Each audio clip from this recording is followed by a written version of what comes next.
नमस्कार साथियों, Suryanagari unique law classes के यूट्यूब चैनल पर मैं डॉक्टर उर्मिला राठी आपका हार्दिक स्वागत और अभिनंदन करती हूँ। बात कर रहे हैं जुडिशरी की।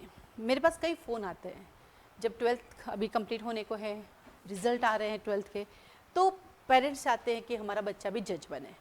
अब सवाल ये आता है कि उनको जज बनने के लिए क्या करना है। तो जो 12th पास कर चुके हैं उनको लॉ करना होता है। उनके पास दो ऑप्शन है, वो 5 ईयर लॉ कर सकते हैं, वो 3 ईयर लॉ कर सकते हैं। तो पहले ग्रेजुएशन करो, देन 3 ईयर लॉ करो, और 5 ईयर लॉ करने तो 12th के बाद ही कर सकते हो। अब 12th के बाद भी आप क्लेट करके दे सकते हो, बड़े कॉलेजेस चाहिए, बाकी विदाउट क्लेट भी आप अपने आसपास जो कॉलेजेस है 5 ईयर के वहाँ आपका एडमिशन हो जाता है। एलएलबी है, जज बनना है, तो जज बनने के लिए आपको लॉ करनी है। वो लॉ आप कहीं से भी किसी भी कॉलेज से कर सकते हैं, उससे कोई फ़र्क नहीं पड़ता। हाँ, आपको कॉर्पोरेट साइड में जाना है तो अच्छी कॉलेज होने से अच्छी आपको प्लेसमेंट मिलता है, अच्छी अपॉर्चुनिटीज़ मिलती हैं। सुप्रीम कोर्ट में वकालत करने का अलग एक्सपीरियंस मिलता है, हाई कोर्ट में आपको एडवोकेसी करने का अलग मिलता है। लेकिन अगर आपको जज ही बनना है तो उससे कोई फ़र्क नहीं पड़ता कि आप कहाँ जाकर लॉ करके आ रहे हैं। ठीक है, तो ये तो उनका जवाब। अब आता है जिस बच्चे ने लॉ कर ली है, लॉ कर रहा है, जज बनना चाहता है, तो जज बनने के लिए यानी जुडिशरी में जाने के लिए उसको क्या करना पड़ता है, क्या करना पड़ेगा। एकमात्र जीजेएस है जहाँ पे रजिस्ट्रेशन मैंडेटरी है। क्या कहा मैंने? जीजीएस में रजिस्ट्रेशन यानी बार काउंसिल का एग्जाम भी देना पड़ता है और रजिस्ट्रेशन भी करना पड़ता है। जहाँ तक जीजीएस का मुझे याद है, और बीजीएस में भी नहीं, इसके क्या बोलते हैं, डब्ल्यूजीएस यानी वेस्ट बंगाल में भी हैं। ठीक है, तो दूसरा आपके पास आता वीबीजीएस में।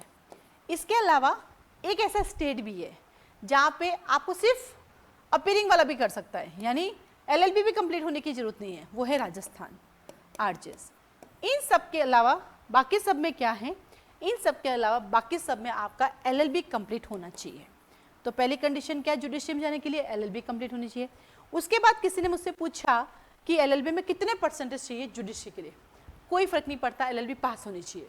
सेकंड आता है एलएलबी पास होनी चाहिए। ठीक है, चलो पास हो गए आप। किसी ने कहा कि मैडम मेरी एलएलबी 5 की बजाय 6 साल में पूरी हुई या 3 ईयर की बजाय 4 ईयर में हुई, मैं फेल हो गया। कोई फर्क नहीं पड़ता, तब भी आप दे सकते हैं। किसी ने मुझसे पूछा मेरी बैक आई है, क्या मैं जुडिशरी दे सकता हूँ? हाँ जी, वो भी आप दे सकते हैं। उससे कोई फर्क नहीं पड़ता आपकी एलएलबी 6 साल में हुई है, 1 साल आप फेल हो गए हो, या आपकी बैक आई या बैक से पास हुए हो, डजंट मैटर। मैटर है एलएलबी पास होना चाहिए, कोई मिनिमम क्राइटेरिया नहीं है। ठीक है, अब आता है जुडिशरी जज बनने के लिए क्या करना पड़ेगा। सबसे पहले आपके पास वो सिलेबस होना चाहिए, जो एग्ज़ाम आप देने जा रहे हैं उस एग्ज़ाम का सिलेबस होना चाहिए। कैसे मिलेगा वो सिलेबस आपको? जिस स्टेट का देना उस स्टेट की जो भी वहाँ पर जो भी पीसी हैं, मतलब पब्लिक सर्विसेज कमीशन है, या फिर वहाँ पे हाई कोर्ट है, जो भी करा रहा है एग्ज़ाम, उनके साइट पे जाओ, सबसे पहले उसका आप क्या करें, आप उसका सिलेबस निकालें। सिलेबस निकाल लिया, उसके बाद मार्केट जाओ, मार्केट जाके बैरेक्ट खरीदो। उस किसी भी दुकान वाले से पूछ लेना भैया बैरेक्ट दे दो, आपको नहीं पता ये क्या होता है, आप तो उस दुकान वाले से कह देना भैया बैरेक्ट दे दो। वो कहेगा कौन सा चाहिए? बोला भैया जो बेस्ट है वो दे दो। वो दुकानदार हमेशा आपको बेस्ट चीज़ ही देगा, जो लॉ की दुकान होगी वो खुद ही आपको बैरेक्ट दे देगा। ये बैरेक्ट क्यों मंगाया मैंने जुडिशरी के लिए? क्योंकि जब हम कॉलेज में पढ़ते हैं तो मोटी मोटी बुक्स पढ़ते हैं, बुक्स ऑथर बनाता है, उसमें चीज़ें चेंज हो सकती हैं, लेकिन लॉ को भी बदला नहीं जा सकता, लॉ जो है वो ही रहेगा। तो वो ये बैरेक्ट में आता है, और ये किसी भी कंपनी के आप ला सकते हो। तो सबसे पहले आपको बैरेक्ट चाहिए, आप लेकर आ गए, नंबर 1। नंबर 2, जिस स्टेट का तुम दे रहे हो उस स्टेट का आपके पास प्रीवियस पेपर होने चाहिए। उसका प्री होता है तो प्री के पेपर, मेन होता है तो मेन के पेपर। सोल्ड पेपर मिल जाए तो वेल एंड गुड, नहीं मिले तो अनसोल्ड ले लो। तो नंबर 2 आपके पास क्या होना चाहिए? जिस स्टेट का एग्जाम देने जा रहे हैं उसके पेपर्स आपके पास होने चाहिए। हो गए, चलिए आगे चलते हैं। नंबर 3 आपके पास क्या चाहिए?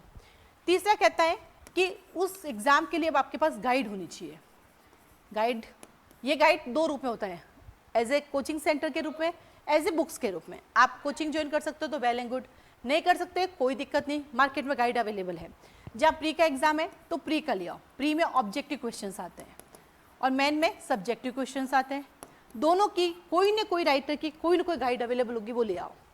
अब अपनी पढ़ाई शुरू करो। अभी कैसे करोगे?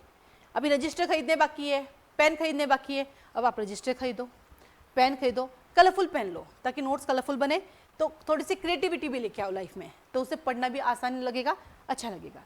ये भी हो गया। अब जुडिशरी के लिए क्या करना है? नंबर 4 पे रजिस्टर ले आए, पेन भी ले आए। अब क्या करना है? अब जिंदगी में जो सबसे जरूरी है वो है कंटिन्यूटी। अब आपको कंटिन्यूटी करनी पड़ेगी। आज 20 घंटे पढ़ लिया, कल 8 घंटे, परसों 4 घंटे, अगले 3 महीने 9 घंटे, फिर 3 महीने बाद फिर से मोटिवेशन जगान, कोई वीडियो देखा, मोटिवेशन मिला, ये जज बन गए, मैं बनूंगा। 3 महीने बाद फिर से नई शुरुआत, फिर से धूल हटाई अपनी किताबों की, फिर पढ़ने बैठ गए। ऐसे जज नहीं बन सकते। यदि जज बनने का सपना देखा है तो जिस दिन देखा उसी दिन से अपने जीवन में कंटिन्यूटी लाइए। आपको कहीं जाना है, शादी में जाना है, हॉस्पिटल जाना है, रिश्तेदार के वहाँ जाना है, मित्र के वहाँ जाना है, घूमने जाना है, फिरने जाना है, जाओ, जहाँ जाना है जाओ, पर उस दिन जो आपकी कंटिन्यूटी वो ब्रिज नहीं हो। अर्ली मॉर्निंग उठ के पढ़ लो, लेट नाइट पढ़ के सो, दिन में 2 घंटे निकालो, कुछ भी करो, अपनी कंटिन्यूटी ब्रिज मत करो। यदि आपने ये कर ली तो आपका जज बनने का सपना 100% पूरा होगा। और ये सिर्फ आप ही कर सकते हैं। आपकी कंटिन्यूटी आप ही कर सकते हैं, मैं तो कर ही नहीं सकती, वो आपकी कंटिन्यूटी ना, मुझे मेरी कंटिन्यूटी रखनी है, ठीक है। तो कई लोगों के सवाल होते हैं, मैं जज कैसे बनूं, जज कैसे बनूं, जज। सब बातें एक तरफ, जज बनने की कंटिन्यूटी एक तरफ। जिस दिन आपने ये सीख लिया उस दिन आपको जज बनने से कोई नहीं रोक सकता।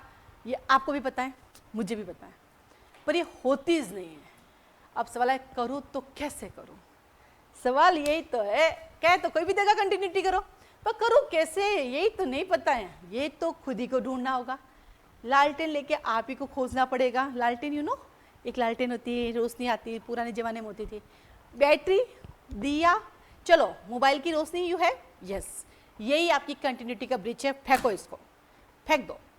पहला आपका कंटिन्यूटी तोड़ने का तरीका। तो अब आप कंटिन्यूटी कैसे करें ये मत सोचो, कंटिन्यूटी किस कारण से टूटती है उन कारणों को ढूंढो और उनको हटाओ अपनी ज़िंदगी से, कंटिन्यूटी खुद ही हो जाएगी। तो ज़िंदगी में जिस दिन आपने बाधक चीज़ें हटानी शुरू कर दी, चीज़ें खुद ही स्मूथ हो जाएगी। वो डिसाइड आप ही को करना है। आपको ही अपने पूरे दिन का मैनेजमेंट करना है और आपका मैनेजमेंट जो आप करोगे वो बेस्ट होगा। मैं तो भी दे दूंगी आपको, सुबह 3 बजे उठो, 3 बजे से लेकर 9 बजे तक पढ़ो, 9 से लेकर 11 बजे तैयार हो, 11 बजे से लेकर 1 बजे तक सो जाओ, 1 बजे वापस होके उठ के चाय कॉफ़ी पी के पढ़ने बैठ जाओ, शाम को 6 बजे तक पढ़ो, 6 से 8 वॉक करो, 8 बजे सो जाओ। पॉसिबल है? ये मेरा वे है, ये मेरा रूटीन है। क्या आप मेरा रूटीन फॉलो कर सकते हैं? नहीं ना। हम सबकी अलग अलग सिचुएशंस हैं, हम सबके अलग अलग रूटीन्स होंगे, वो रूटीन आपको मैनेज करना है। जिस दिन आपने कर लिया आप जज बन जाएंगे। मेरी कोई बात बुरी लगी तो सॉरी, लेकिन कंटिन्यूटी आपको करनी पड़ेगी। आज के लिए धन्यवाद।